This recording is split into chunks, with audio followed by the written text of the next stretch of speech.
রহস্যের প্রতি মানুষের আকর্ষণ বহু পুরনো। মানুষ যা জানে না তার খোঁজ পেতে এক আদিম আকাঙ্ক্ষা অনুভব করে।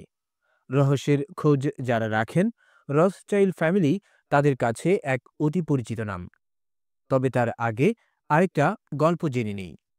সে সময় ব্যাবিলনে সব ফসল জমা করা হতো মন্দিরে। সেখান থেকে নিজ নিজ সামাজিক অবস্থান অনুযায়ী ফসল ভাগ করে দেয়া হতো। এই কাজটি পুরোহিত করার কারণে তাদের হাতে ছিল অসীম ক্ষমতা। ব্যাবিলন সে সময় রূপার খনির জন্য পরিচিত ছিল। ব্যাবিলনের কর্তা ব্যক্তিরা সে সময় ঠিক করলেন সব ফসলের দখল তারা নিবেন। বিনিময় প্রথার বদলে সবাইকে নিজ নিজ সামাজিক অবস্থান অনুযায়ী রূপার মুদ্রা দেয়া হতো। আর এভাবেই যাত্রা শুরু হয় মুদ্রা ব্যবস্থার। রথচাইল্ড পরিবারের উত্থানের সাথে মুদ্রা ব্যবস্থার একটা সম্পর্ক আছে। ব্যাবিলনের মুদ্রা চালু হতে দেখে আরও অনেক শহর মুদ্রা চালু করে। যে শহরে যেটা বেশি তারা তা দিয়ে মুদ্রা বানানো শুরু করে। ফলে এক এক শহরে এক এক রকমের মুদ্রার প্রচলন ঘটে। যারা ব্যবসায়ী তাদের জন্য বিষয়টি বেশ ঝামেলার হয়ে যায়। ফলে কিছুদিন বাদে একদল নতুন ব্যবসায়ীদের আগমন ঘটে। এরা ছিল সমাজের নিম্ন শ্রেণীর মানুষ, যাদের পেশা ছিল মুদ্রা বিনিময়। তাদের কাছে সব রকমের মুদ্রা থাকত এবং একটা পর্যায়ে এসে তারা এক শহর থেকে আরেক শহরে নিজেদের নেটওয়ার্ক গড়ে তোলে। আর এভাবেই জন্ম নেয় পৃথিবীর প্রথম মানি এক্সচেঞ্জ। এদের কাছে যখন মুদ্রা বেশি হতো, এরা নিজেদের মুদ্রা মানুষকে দিয়ে ব্যবসা করতে দিত আর বিনিময়ে নিত সুদ। এই ব্যবসা যারা করত তারা ছিল ইহুদি আর জিপসি। তাদের পারিবারিক সম্পর্কের কারণে তারা নিজেদের মধ্যে আঁতাত করে মুদ্রার দাম বাড়াতে কমাতে লাগলো। এতে করে তাদের হাতে টাকা আসা শুরু হলো। বাড়ল তাদের সুদের ব্যবসা, আর জন্ম নিল ব্যাংকিং ব্যবস্থার। সেই মুদ্রা বিনিময়কারীরা যখন আজকের বেলজিয়ামে বসতি গড়ে তোলে, সেখানেই জন্ম নেয় রথচাইল্ড পরিবার। তখন অবশ্য এত বড় পরিসরে ব্যাংকিং ব্যবস্থার শুরু হয়নি। আর কিছুদিন পরপর নানা অজুহাতে এসব ইহুদিদের উপর নির্যাতন চালাতো বিভিন্ন ইউরোপিয়ান রাজারা। মধ্যযুগেও তারা ছিল অচ্ছুত। জার্মানভাষী এসব মুদ্রা বিনিময়কারীরা তখন শহরের বাইরে ঘেঁটুতে থাকত। প্রতিটা মুদ্রা ব্যবসায়ী পরিবারের আলাদা আলাদা প্রতীক ছিল। রথচাইল্ড পরিবারের প্রতীক ছিল লাল রঙের ঢাল। জার্মান ভাষায় রথ মানে লাল আর শিল্ড মানে ঢাল। এভাবেই এই পরিবারের নাম হয় রথচাইল্ড। রথচাইল্ড পরিবারের ইতিহাস ঘাঁটতে দেখা যায় এই পরিবারের প্রথম উল্লেখযোগ্য ব্যক্তি মায়ার আমসেল বাওয়ার। 1744 সালে এক জার্মান ইহুদি পরিবারে তার জন্ম হয়। তার বাবার নাম ছিল মোজেস আমসেল বাওয়ার। বাবা পেশায় ছিলেন একজন মহাজনী ব্যবসায়ী এবং স্বর্ণ অলংকার ব্যবসায়ী। ছোটবেলা থেকেই ছেলেকে সুদি ব্যবসা শিক্ষা দিতে শুরু করেন তিনি।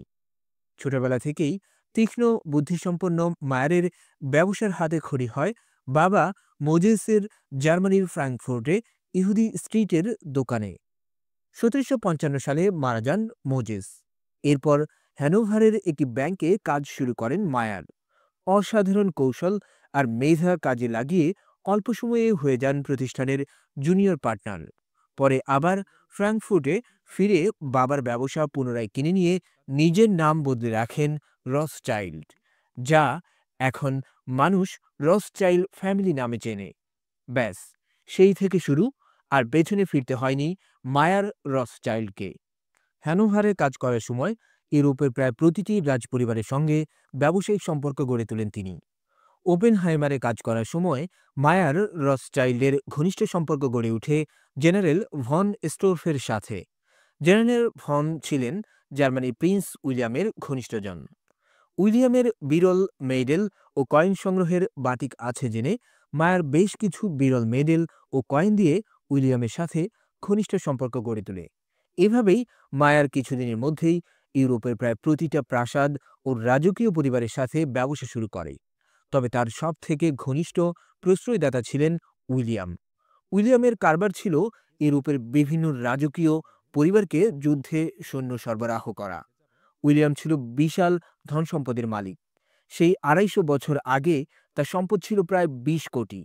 হঠাৎ কোনো এক কারণে উইলিয়ামকে ডেনমার্কে পালিয়ে যেতে হয়।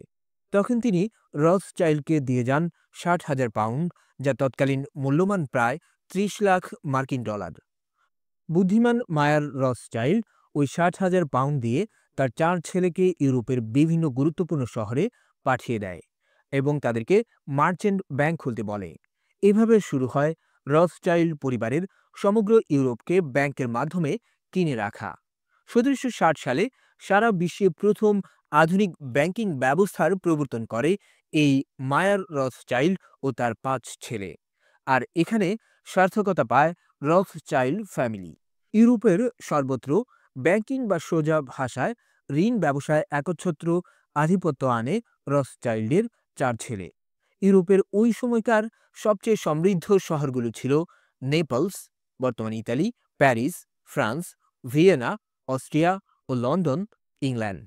আর মায়ার রথচাইল্ড তার এক ছেলেকে রেখে দেয় ফ্রাঙ্কফুর্টে, আর অন্যান্য ব্যবসা দেখভালের জন্য এই ৫টি শহর থেকে ইউরোপের সমস্ত রাজকীয় পরিবারের সাথে রথচাইল্ডরা ব্যবসায়িক সম্পর্ক গড়ে তোলে। রথচাইল্ডরা বিভিন্ন দেশের রাজা বাদশাদেরকে উচ্চ সুদে ঋণ, বন্ড ইত্যাদি দিয়ে থাকত। তবে তারা প্রথম আলোচনায় আসে ওয়াটারলু যুদ্ধে গুরুত্বপূর্ণ ভূমিকা রেখে। তারা নিজেদের গোপন নেটওয়ার্কের মাধ্যমে আগেই জানত নেপোলিয়ন এই যুদ্ধে হারবে, যদিও পুরো ইউরোপ তার উল্টো ভেবে বসেছিল। তারা তখন দাম কমে থাকা লন্ডন স্টক মার্কেটের সব শেয়ার কিনে নেয়, আর নেপোলিয়নের জয়ের সম্ভাবনার ফুলে ফেঁপে ওঠা প্যারিস স্টক মার্কেটের সব শেয়ার বিক্রি করে দেয়। রাতারাতি এরা বিশাল ধনীতে পরিণত হয়। আধুনিক যুগে এসে এরা রাজনৈতিক পট পরিবর্তনের দিকে ঝুঁকে যায়। আজকের ইসরায়েল রাষ্ট্র প্রতিষ্ঠা করতে তারা সরাসরি জড়িত। তারা তার জন্য আমেরিকাতে থাকা তাদের গোপন নেটওয়ার্ক ব্যবহার করে। মূলত রথচাইল্ড ফ্যামিলির মতো মুদ্রা ব্যবসায় জড়িত ইহুদিরাই আমেরিকাতে স্থায়ী হয়। আমেরিকার ফেডারেল রিজার্ভ ব্যাংক একটি ব্যাংক যারা ডলার ছাপায়, আমেরিকানদের থেকে ট্যাক্স সংগ্রহ করে এবং সেই ট্যাক্সের টাকাই সরকারকে ধার দেয় দেশ চালানোর জন্য। আর এই ফেডারেল রিজার্ভ ব্যাংক কিন্তু একটি বেসরকারি ব্যাংক। এটিও রথচাইল্ড ফ্যামিলির দখলে। কেউ জানে না এই পরিবারের কি পরিমাণ সম্পত্তি এবং অর্থ রয়েছে। সেই ১৭৬০ সাল থেকেই এই পরিবার কঠোর গোপনীয়তায় এবং তাদের বংশের নিয়মকানুন মেনে আসছে। মেয়ার রথচাইল্ড মারা যাওয়ার আগে উইলে স্পষ্ট করে উল্লেখ করে গিয়েছিলেন যে তাদের ব্যবসা কোনোভাবেই পরিবারের বাইরে যাবে না এবং পরিবারের বড় ছেলেই হবে ব্যবসার প্রধান। অবাক হবেন যে আজ পর্যন্ত এই ফ্যামিলির সম্পদের অডিট হয়নি। কেন এদের সম্পত্তির হিসাব করা হয়নি? কারণ তাদের সম্পত্তির কোনো সত্যিকারের হিসাব নেই। বংশের রক্তের বিশুদ্ধতার জন্য বাইরের কাউকে বিয়ে করা যাবে না। তাদের বিয়ে হবে শুধুমাত্র কাজিনদের মধ্যে। পরিবারের যারা ব্যবসার সাথে সরাসরি জড়িত থাকবে না, তারাও ব্যবসার লাভের একটা ভাগ পেতে থাকবে। তবে কালের বিবর্তনে এই ফ্যামিলি এখন এত বড় হয়ে গেছে যে সমগ্র ইউরোপ, আমেরিকা জুড়ে তাদের সদস্য দিয়ে ভরা। নোবেলজয়ী অর্থনীতিবিদ অমর্ত্য সেনের স্ত্রীর নাম এমা জর্জিনা রথচাইল্ড, যিনি রথচাইল্ড ফ্যামিলির বর্তমান জেনারেশনের অসংখ্য সদস্যদের ভেতরের একজন। তার বাবা লর্ড ভিক্টর রথচাইল্ড। এরকম যে আরও কত লিঙ্ক আছে তার হিসেব নেই। মূলত এভাবেই তারা বিশ্বকে প্রভাবিত করে যাচ্ছে প্রতিনিয়ত।